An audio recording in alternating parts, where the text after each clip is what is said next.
to the K. To the K. To the K. Coming up tonight on the Ringside Report.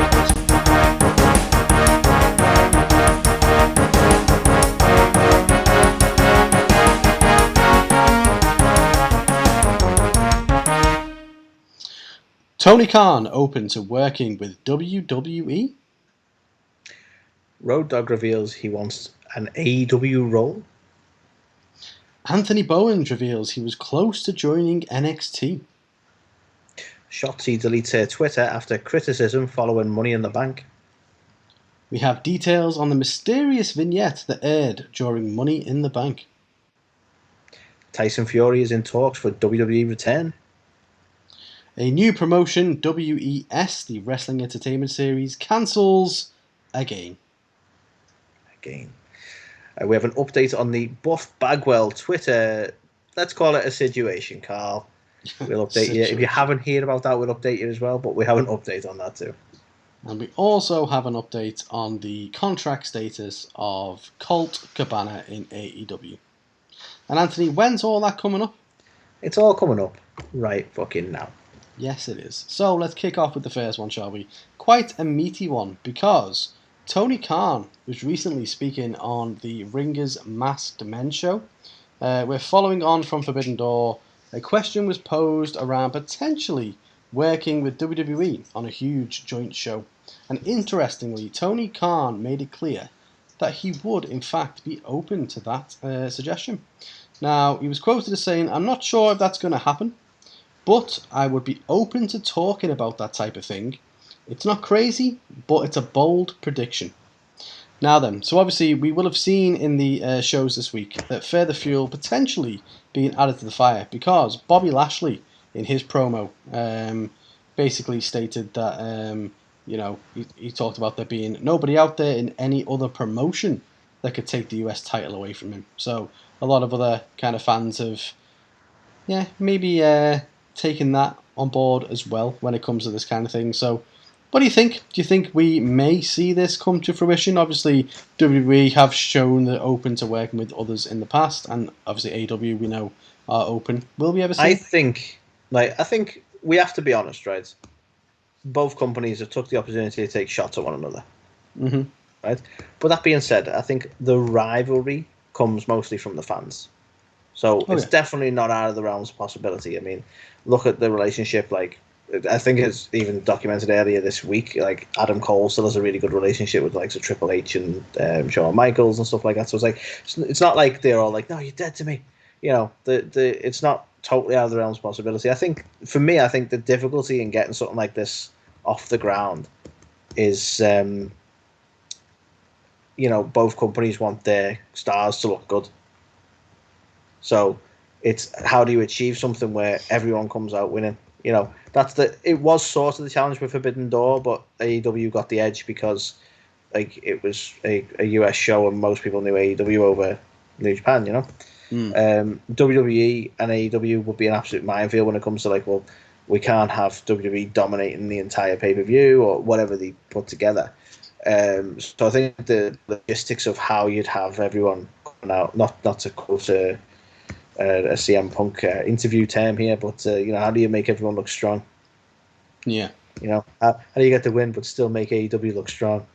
That's going to be the challenge, isn't it? And I'd love to think that they are discreetly in talks about some sort of collaboration, and there are some absolute gold matchups there that you could have. The main thing here, because everyone likes to do the whole all ex WWE, even though that's hardly true. There's a lot of people there. The ones you'd want to see would be the likes of MJF and Wardlow and people who haven't been WWE guys at any point. They're the ones you want to see in matchups, aren't they? Because that's the whole point, is making these dream matchups that we haven't had. Well, that's it. Maybe this is the ideal segment for a future What If episode. Maybe we'll put it out. Maybe we'll put it out to see what people think. But it's one of them. I think it's something that's been talked about for so long, and I think even on AEW this week we had Claudio and Jake Hager referencing WWE by name as well. So a lot of stuff being added to the fire. So imagine if it happens, maybe this is going to be a real invasion angle that we didn't get from 2001. Or maybe it's nothing at all. But at the moment, all we know, Tony Khan's open to anything but WWE. That is the question. I think they are. Like, it's an interest. Like, I'm not saying Vince would have been a stumbling block, but you got to wonder, like, is it even more possible now Vince has taken a step back as well? Depending on how much of a step back he's actually took. It would be the hottest thing in wrestling, because even the ones who are AEW diehards would want to watch that, and those who are... This is money for everybody. Well, that's it. Like, you know, at the end of the day, it makes sense for AEW, because there's so many WWE like diehards that they're like, I'm never going to watch AEW. So if they did a joint show, they'd see some of the talent and be like, oh, actually, fair play. So yeah, there's a lot to be gained for the fans, at least. If through some weird chance, right, anyone from creative on either side is listening, right? Let's make Survivor Series a thing again, right? Have WWE versus AEW at Survivor Series and actually make it worth being one of the top 4. Could you imagine that? An annual Survivor Series, which is WWE versus AEW. Imagine. Be the fucking premiere, like WrestleMania would be dead. Because everyone would be wanting dead in the fucking water. One Survivor Series every year. Yeah. I'm just saying, let's do this. It's already, the pay-per-view itself is designed for this shit. Let's stop having Raw versus SmackDown, because it really doesn't matter anymore. And let's have AEW rock up. They'll bring back bragging rights. Remember that? Fucking shit. Yeah. Anyway. So, Carl, while we're talking about AEW and WWE and all that kind of stuff, did you know the Road Dogg, Jesse James? Don't steal my segment. Just because you've got you didn't know in there for Road Dogg. Don't be like, did you know? Come on. Anyway, you know the guy who pointed at your dick that time? There's so many, you're going to have to... The wrestler. Oh, again. Help me out a bit. So, obviously, we all know that Brian James, as he's legally known, he actually had a behind-the-scenes role in NXT and was released, I want to say, earlier this year. I want to say because it's written down. That's why I want to say it. Probably. So, obviously, he's still under a WWE Legends contract of some sort. I don't quite know how those contracts work. It doesn't stop him from appearing in places. But he still has ties to WWE. But he has actually stressed, and I mentioned the ties to WWE because the first thing he was stressing was that he wants to keep a good relationship with WWE. But he's actually mentioned on Insights with Chris Van Vliet that he'd love to work with AEW. He'd love to work with the promo guys backstage and essentially fill a similar role that he had in NXT, working with the talent, but for AEW. What do you make of that, Carl? I mean, he's always been somebody who is known as a guy with really good mic skills, so I guess he would add quite a bit to the AEW locker room in that regard, but it's one of those, I don't really recall Road Dogg as like a promo guy. I recall him obviously as similar to like the Acclaimed. He was more of an entrance guy, wasn't he? He was like someone whose entrance you'd look forward to because you could sing along to it, you'd know the words, you could do kind of everything that kind of went with it. So from a gimmick standpoint, I think he managed to achieve quite well, but yeah. As we know, he's a fantastic hype man. Well, exactly. I was hyped. You were hyped. We all got the hype. And then obviously Billy Gunn would come in with, if you ain't down with that, we got 2 words for you. And that's all he would say, but it's all he needed to say because... You know what? Now you mention it, I didn't realise how similar that was to... Enzo and Cass definitely took a steer from the New Age Outlaws, didn't they? Oh yeah, there's definitely a formula to it. That's only just dawned on me, but like they would definitely give it. And to be fair, because everybody knows that I love the Acclaimed, but you can definitely see it with them as well. Because obviously, Caster comes out and does the Road Dogg shtick where he does the rap, and then essentially goes over to Bowens. Yeah, but they do it better than New Age Outlaws ever did, in my opinion. So blasphemy. Just saying it. because it's different every week. It's fire every week, and even from Bowens' standpoint, he adds stuff to it, and he's like, "Everybody say ass, boys," and he gets the fans in. It's like, "Sesame, daddy ass." It's all new stuff. It's not just the same shtick over and over and over.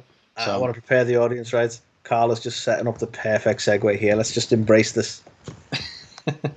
So, speaking of Anthony Bowens, hey, Nice. Look at that. So, Bowens revealed something quite interesting. So, apparently, he was very close. This is still PG, though, right? Well, I saw it. All I can say is it's big news. But yeah, so he was actually very close to signing with NXT to the point he actually verbally agreed a contract with them. Now, he was quoted, he was on Talk is Jericho, another podcast, obviously, if you've never heard of it. It's, who's the host? Who's the host? Is it Chris Jericho, the host of that one? I think so. I think so. But yeah, so essentially, he was on Talk is Jericho, and he was quoted as saying, "Do you know what? I'm going to take my chances. I fly down there, came down there, worked on an AEW Dogg in Jacksonville in an empty Daly's place against Luther and Serpentico. 2 weeks later, because we were taping everything in advance, and about maybe 12 hours after that, the next morning, I got a message on Twitter from WWE, which said, 'Hey, we want you to talk to Regal.' Bowens then said he was offered a deal to go to NXT and still hadn't heard anything back from AEW following the tryout match that he had. So he didn't really know who to contact or how to follow up with AEW, and so he said, yes. He was like, all right, I did it. This is great. I'm signed with NXT. Somewhere along the line, Tony Khan found out about it and offered Bowens to come down and meet him. So he decides to go ahead and do it, gets into the elevator, and there is none other than Max Caster. And so he's like, hey, what are you doing here? And Caster's like, I'm here to talk to Tony. Well, I'm here to talk to Tony. And essentially, they both found out that they were there to talk to Tony together. And Tony pitched them the idea of the Acclaimed. And that was it. They were like, this is awesome. The rest is geography. The rest is mathematics. And yeah, so at the same time, he said, I was just, hang on a minute, I've just said yes to NXT. Like, it's a risk because if you don't like me, then, this match airs and they see that and I'm screwed over there as well. And so Tony Khan was like, don't worry about it, go out, have this match. They went out, they worked with the best friends, had a great match, came back and got the thumbs up from Tony.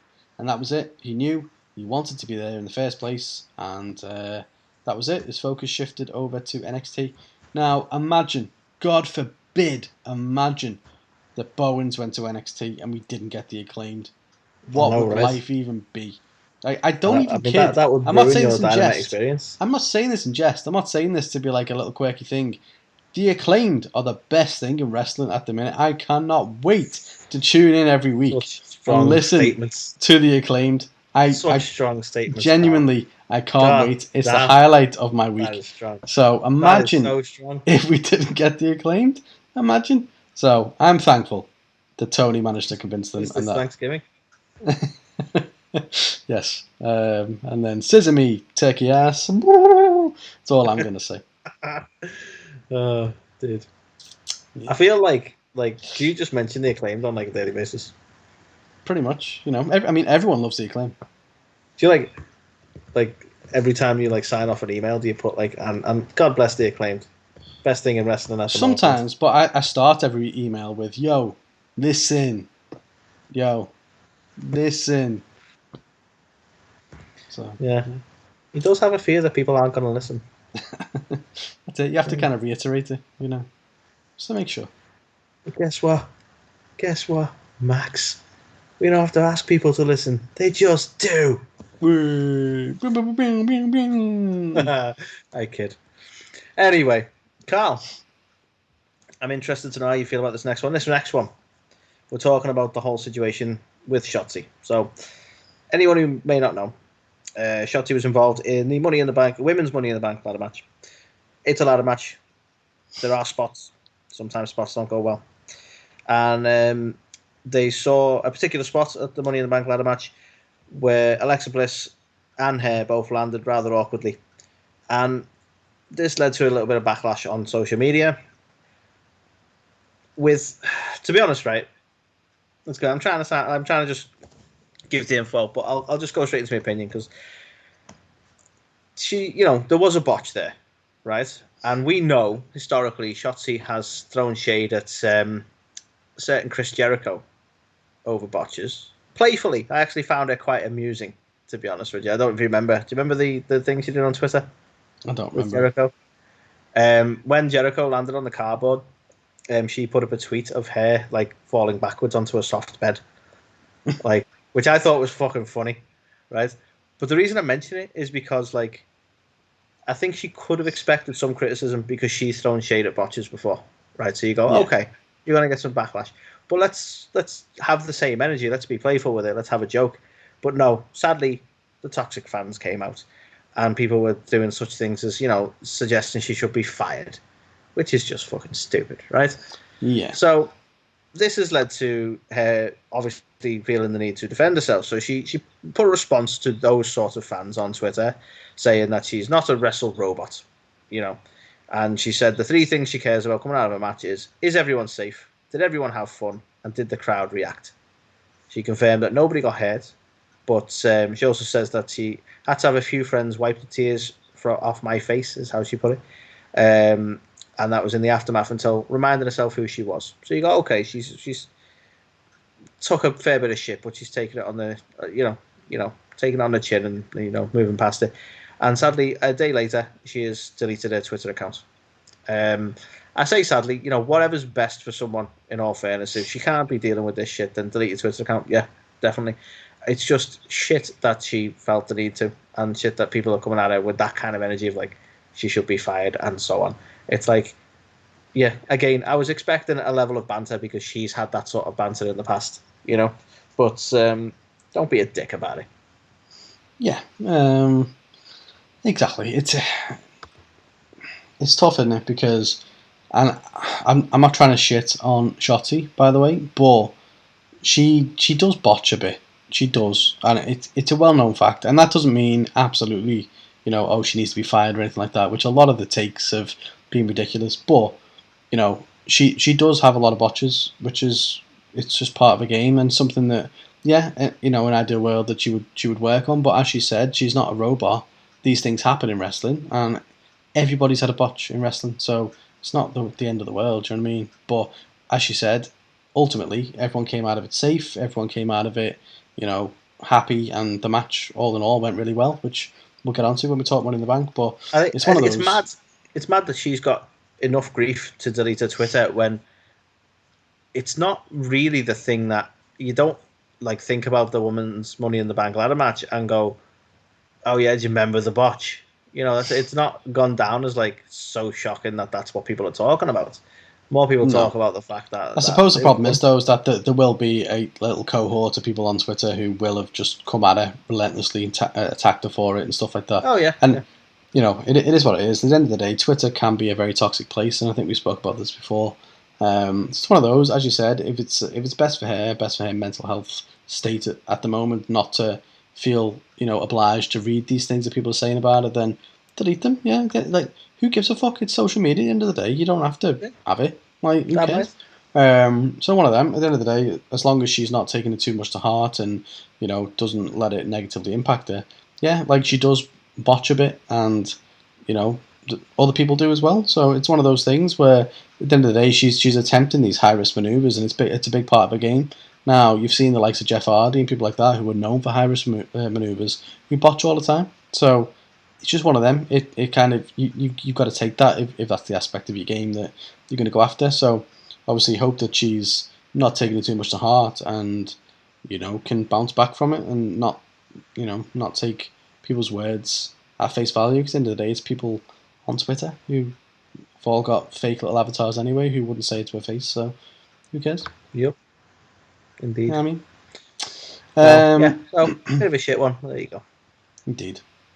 So the next one to talk about, Anthony. Now the eagle-eyed amongst us may have noticed in Money in the Bank and subsequently on Raw, since that we've had a little vignette, a mysterious vignette, if you will, and it has caused somewhat of a stir along the wrestling community, right? So the clip ultimately featured a male star, there was a creepy kind of backdrop, creepy music, But there were several Easter eggs that people kind of noticed and pointed out. So we had a pair bunny. of... Could be. It could just be the gobbledygooker after all this time. But yeah, so we saw some Easter eggs within the videos. We saw a pair of wrestling boots, a gold medal. We saw some glasses. And we even saw a license plate which read Latino Heat. Now, obviously, this caused loads of speculation around who it could be for. A lot of people thought maybe Gable Steveson because of the Olympic medal. Could have been potentially The Fiend due to the kind of creepy nature of the whole thing. But I think the eagle-eyed amongst us probably were aware, and has since been confirmed by Fightful, that it seems to be a vignette for Edge. Now, obviously, it was alluding to the fact that he'd had feuds with the Hardys, with Dudleys, with Kurt Angle, Eddie Guerrero. All the random attitude era stuff, that kind of makes sense, yeah. Exactly. So it was a lot of stuff which kind of came from Edge's kind of biggest moments, if you will. But yeah, Fightful ultimately said that it's Edge, essentially. So yeah, it's him. Not the longest article they've put out. No, but, yeah. It's Edge at the end. But obviously, it also has led to a bit of speculation as well that we're now going to see a different gimmick change again for Edge, with the potential that we might see a return to his Brood character. Now, obviously, we've seen the Brood element of Edge teased a little bit since he's come back. Obviously, with the whole blood thing falling from the sky and not with the proper flames blood though, because we can't show blood on TV. Well, exactly, the black blood. But yeah, could this be the final return to that Brood character? And is it the right choice, ultimately? Because I'm not sure that it is. And I get that he's now in somewhat of a feud with Judgment Day, but if one of the reasons that supposedly he was removed from that feud is because he didn't want to do anything supernatural, for him then to go to a vampire gimmick doesn't make a lot of sense. Exactly, yeah. So intriguing. Yeah. I don't know. I'm not overly sold on it. If it is Edge, I'm not overly sold on it being the Brood gimmick. I really hope that's not true.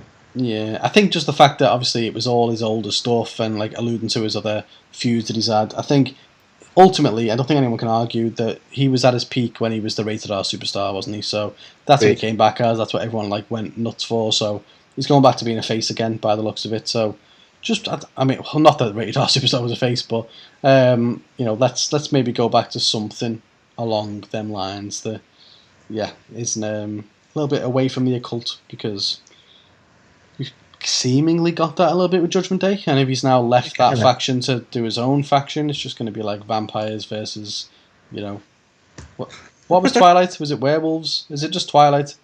It might be Twilight. Did Vince watch Twilight? This is what's happened, isn't it? He probably He's going to come back as a well, I'm a werewolf, number 95. That's what it's going to be. They're the lyrics, right? So who knows? Yeah, crazy stuff, man. No, I do sincerely hope it's. I'm made up if it's Edge, but I hope it's not the Brood thing. I don't think it'd play well in today. Like when you can't even reference blood properly on WWE, it just doesn't work. No. Anthony's tired just thinking about that gimmick coming back. I know, right? It's just have to bring in some extra air. That's how exciting that was. So the next one, Carl, Tyson Fury. Oh yeah. Now I have my own perspective on what they might want to do with this, and I'm going to talk to you about that shortly. But Tyson Fury has alluded to the fact that he may be entering the WWE ring once again. So I don't know. So this was given out by Give Me Sport, who apparently had sources close to the boxing legend, and they claim he's been in talks with WWE about making a comeback. Now, there isn't a lot of solid information on this. Nothing's been finalised. Nothing's been set in stone. They don't know when he might be appearing or what role he would be in. And we've seen him concentrating more on his boxing career in recent months, and he's mentioned a few things about being happy to do exhibition boxing matches. He has mentioned about like wanting to go up against people like The Rock, if that were a possibility. So he's definitely interested in some aspect of WWE, and he's also mentioned, or slightly alluded to, WWE's Cardiff event, and he's actually said he'd love to be at Cardiff. And people are obviously saying, well, is that where we're going to see Tyson Fury appear in WWE again? Is it going to be at the Cardiff event? Are we going to get that? Now, here's my theory. You know, we have Jake Paul going up against Tommy Fury in Vegas, apparently well, not sometime later anymore. on in the year. Not anymore, It still might happen. It won't happen. Tommy can't, like, you know, He's go anywhere pulled out. without his Well, dad he's pulled now, out, apparently. hasn't he? He's pulled out. Yeah, why he's pulled out? What? Well, apparently he's not allowed in the country, is he? So he says. No. Tommy is. Like, he's like, oh, you know, I have to have my dad at ringside. I not have my dad at ringside. It's like, your dad's not been allowed in America. He reckons he was denied an Esther. He was at Gatwick and he was ready to go to the press conference, and someone pulled him aside and was like, your Esther's been declined, and so he's not allowed to travel. So who knows? But apparently, yes on that. Apparently, I'm never on Jake Paul's side, but I'm kind of on Jake Paul's side on this one. This feels like a cop out. I think Jake Paul's announced a replacement now, hasn't he? But anyway. But there's been a bit of an ongoing feud between Pauls and Furies, right? There has. I wouldn't be surprised if WWE capitalised on this, maybe even for some sort of Saudi event. Now that they signed Logan, we get Logan and Tyson. To be fair, it makes sense, doesn't it? It makes massive sense to do that. It'd be money. You know, Logan's got 12 million followers, maybe more than that now. You know, on his YouTubes and what have you. So they're both famous in their own right. He's famous in the internet celebrity world, and Tyson's obviously a world famous boxer. So it's money, and you know, Saudi just makes sense. They probably want that kind of thing. So my theory is that we're probably going to get Logan versus Tyson. That's what I reckon.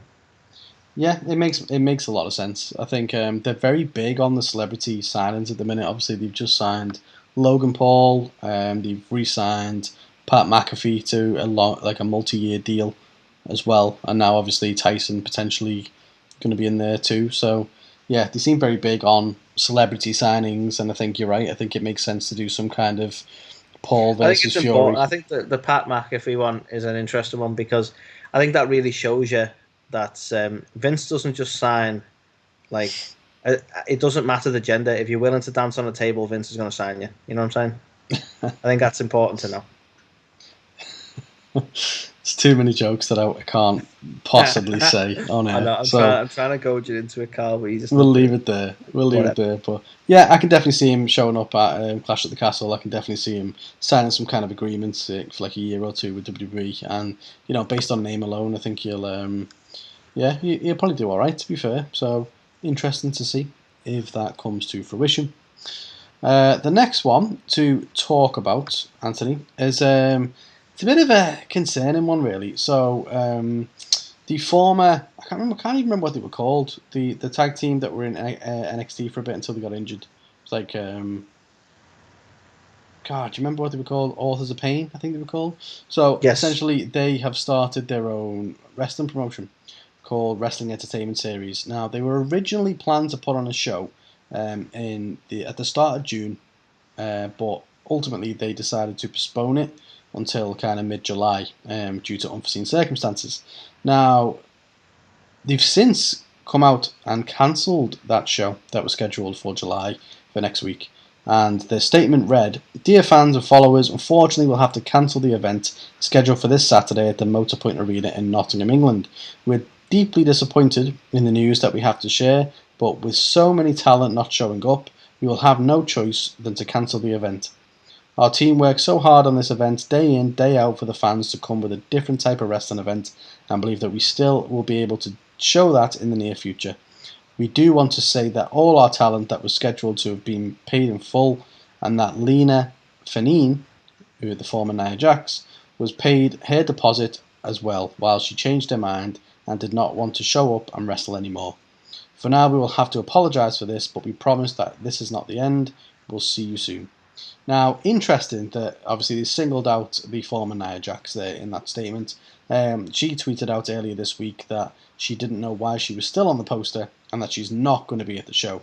And since this statement, other talent who was scheduled at one point or another to be on the card have come out and also kind of tweeted, almost kind of lambasting the organisation, saying that it's laughable to blame the talent, and ultimately it's come down to poor organisation from the pair of them and the promotion. So, shame really, because you always like to back and support new companies that are starting up, especially ones who, the original card that they had set up, that it was going to be Alistair Overeem against Adam Scherr, for example, in the main event. Now that was exciting. They had Moose, they had Nia Jax, they had Kalisto, they had Lana, they had loads of different talents, Chelsea Green and the like, all going to show up. And ultimately they've not been able to put on the show. Now, I think it was also revealed though that I don't know how true this is, but somebody revealed that for the 10,000 capacity that they had booked, they'd only managed to sell 350 tickets. Oh, that's savage. I know there was mention of like low ticket sales, but that is bad. So if that is true, then that's not obviously ideal. But it sounds like, from a talent perspective, that I think a couple of people said that they hadn't heard anything since they were booked and things like that. So it seems like potentially just some teething issues with them starting up a new company, not knowing how to kind of get the thing to take place and what the right protocols are and stuff like that. So hopefully, they can bounce back, because at the end of the day, the more companies we have, the more opportunities for wrestlers that are available, the better it is for wrestling overall, isn't it? So I'd like to not shit on them. Fair play for trying something, obviously in the UK as well, and hopefully they do finally put on their show with whatever talent that they have, available when they do. Indeed. So, Carl, I've got a wild one for you next. You ready for this one? Give me the wildie. So, we've noted, I think, previously, Buff Bagwell he's been following the DDP rehabilitation.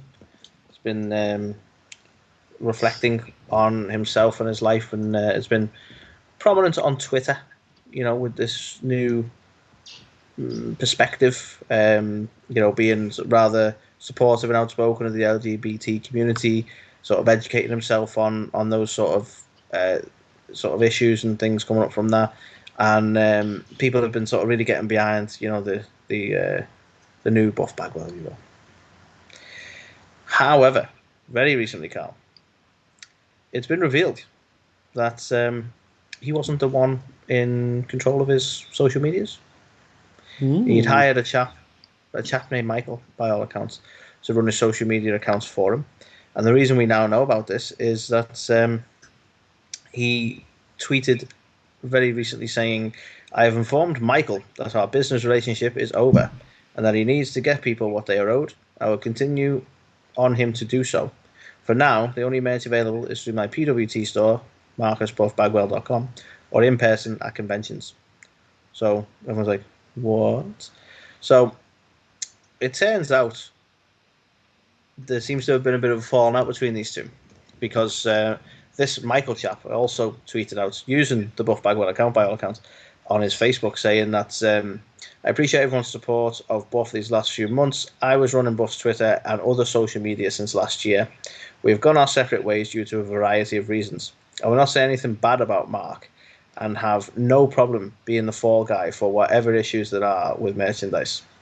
Enjoy getting to know you all, though I was posting for Buff. It was my beliefs and opinions being tweeted." So now people are like, he hadn't changed at all. It's the same Buff, etc.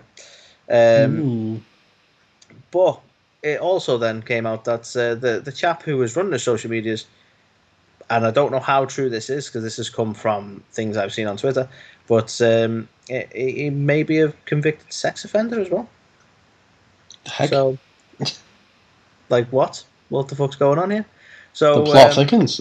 I know, right? So we don't know what the deal is on that. Someone's posted some images that suggest he has, again, he's a convicted sex offender. And a lot of people are just very disappointed that Buff wasn't running his own social media. Now, there has been some mention that, like, this guy saying it was my beliefs and opinions, and, Buff is suggesting that he didn't control all of the social media, but he still tweeted and he still put his thoughts out there, and still trying to stick behind the good sort of PR he got from it all. One of the things that was noted was is obviously his fallout with Adam Scherr, and it was like, well, so who fell out with Adam Scherr? Was it Michael or was it Buff?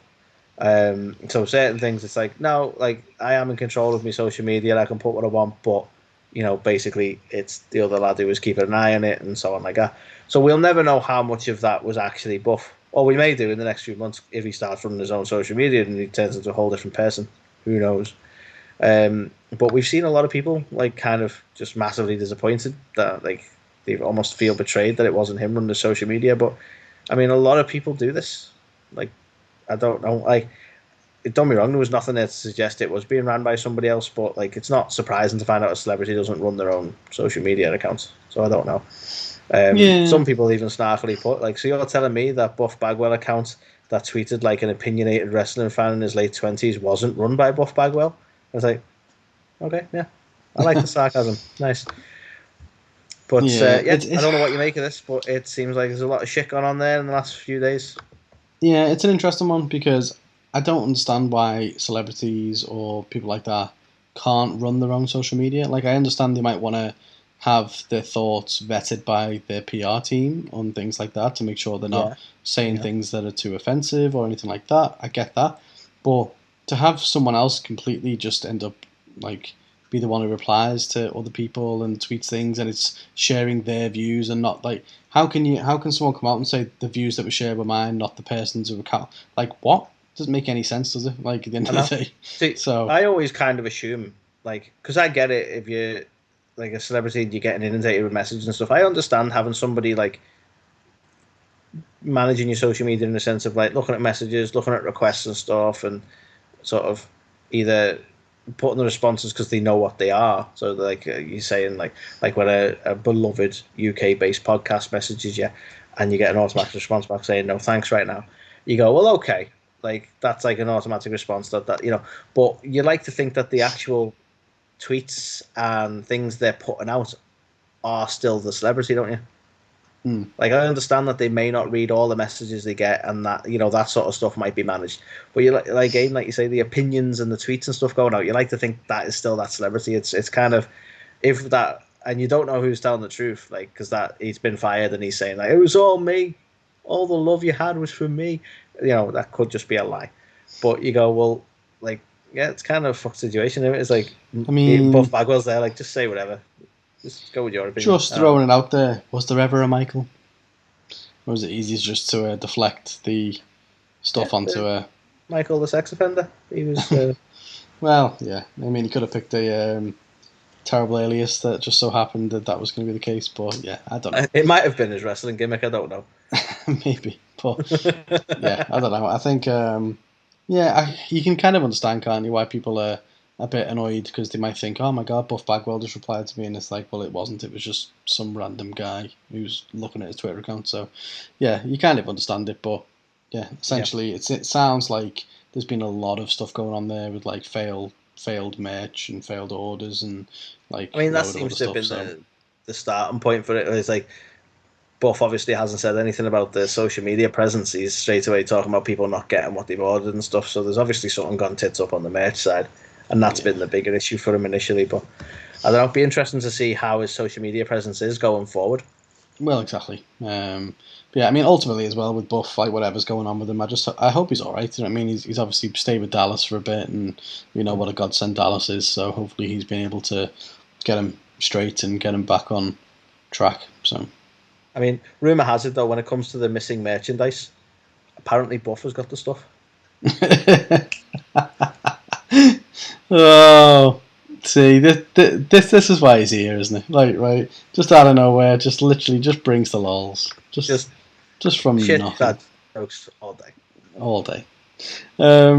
So I suppose, I mean, how do you follow that, Anthony? I suppose with the last one we're going to talk about, and again another one which is a little bit of a contentious situation, possibly, but so. Reportedly, Colt Cabana was set to be released by AEW until a number of wrestlers actually ended up speaking up for him. Now, that was the original plan. Fightful Select have chimed in on this, saying that Cabana is still technically signed to AEW, and the talents were told that this wasn't always going to be the case. Now, as far back as March, there was some rumblings from AEW talent of kind of how there was a bit of an internal uproar over the idea that AEW was not planning on renewing Cabana's contract. Now, a number of them talents reportedly caught wind of his contract not being renewed, and ultimately voiced their displeasure to Tony Khan, and ultimately went to bat for Cabana that he should still remain with the company, and it's reported he's very popular backstage as well. Now, it's also since been noted that Cabana's pretty much never at AEW TV tapings, if at all, and he's not been booked to compete in some time. And a lot of assumptions have alluded to the fact that this kind of coincides with the fact that this has been the case since CM Punk was signed, and obviously it's very well documented, the relationship, or the very strained relationship that CM Punk and Colt Cabana, have. Obviously former best friends now to no longer on speaking terms. So yeah, it's an interesting one. There were some kind of murmurs and rumblings as well that Cabana was potentially going to be earmarked for the Ring of Honor roster at one point. I think he did compete as well on one of the Supercard of Honor. Yeah, he was on Supercard. I think that was probably the last time I saw him, to be honest, Supercard of Honor. Yeah, so he was on there, but I don't think he's really been seen since. So it's interesting the fact that he's still technically signed to AEW, but there's no guarantees over his future. Obviously, the kind of rumblings that he might go to Ring of Honor, but at the same time, we've not really seen much since. So maybe I'll go back to Ring of Honor. It's all come full circle. But I like to think that both him and Punk are professional enough to not let their dislike of each other get in the way, though. I don't know. Be shit to think that, like, for what everyone thinks of Punk, it'd be shit to think that he'd be the type of guy to throw his weight around and, like, be the influence for Colt Cabana not getting renewed. I don't think he'd be the kind of guy to push him out of a job, but I definitely think he's the kind of guy to hold a grudge and just not even bury the hatchet, even for, like, business terms. So yeah. You don't think he'd be like, "Hey, Colt Cabana, how you doing?" No. I'm going to keep referencing the pipe bomb. I'm going to keep going. I'm not breaking the fourth wall. I'm going to break your face, though. Might be the kind of thing he does. But yeah, it's an interesting one. I think also interestingly, AEW on Dynamite last night made it very clear that the Dark Order is forever and they're not going anywhere, despite obviously them sacking members. Members left, right, and centre. So wasn't Alan Angels one of the founding members as well? Yeah, and obviously he's gone. Who's the one that is it Alex Reynolds has gone? Someone else has gone.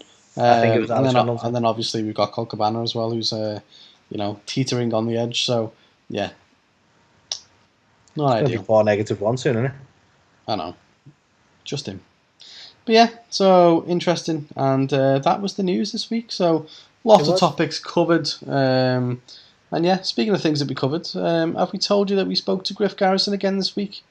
If we haven't, then we did, and you should go and check it out after you've listened to this. And here is the lovely Griff Garrison to say goodbye. This is Griff Garrison, and you're listening to A to the K. A to the K. A to the K. A to the K.